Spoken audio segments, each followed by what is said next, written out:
still want to see their tax returns. Exactly. Got it? More violence in Venezuela, very ugly. Massive crowds turning out to protest the socialist government. Our next guest says there's a way that President Trump could help them. Martin Rodil, Venezuelan American Leadership Council president, is with us now. Okay, how can we help? What's the solution here? Well, good morning. Thank you for the invitation. Yes, I do believe that President Trump have a great opportunity to help a country which is submerged right now in a very difficult time. A government that is being basically taken over by a drug cartel, literally a criminal organization.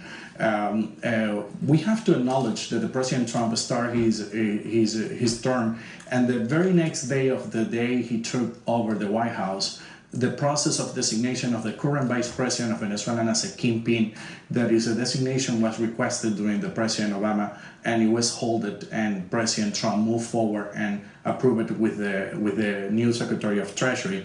Action like this one can be used to attack this criminal organization is running a country. I'm sure most of your viewers have seen the Syrian Narcos, and this is the closest to that you can get. I'm not quite sure what we should do. I'm not quite clear, Martin. I mean, what should we do? Prosecute some members of the government on the grounds that they're drug smugglers or drug people? Well, there is two ways to do it. Different jurisdiction, federal jurisdiction in the United States, Florida and New York mainly, has been taking care of prosecuting those people in the government who are funneling ton of drugs into the United States every day. That's one way of action. The other way of action is using legal powers that the government has to move sanctions against the key people who hold the money for this criminal organization that is run. That is very effective. Should we send any food?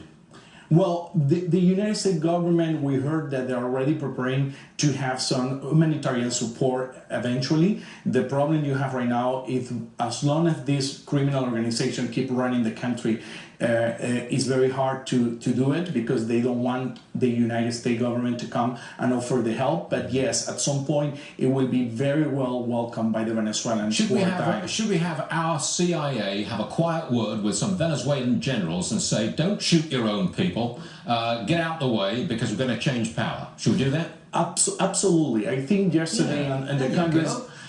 Look, there's a limit to how far we can change their government with sanctions or with prosecuting drug criminals. At this point, doesn't it come to action? Come on, we've got a CIA. What's it for?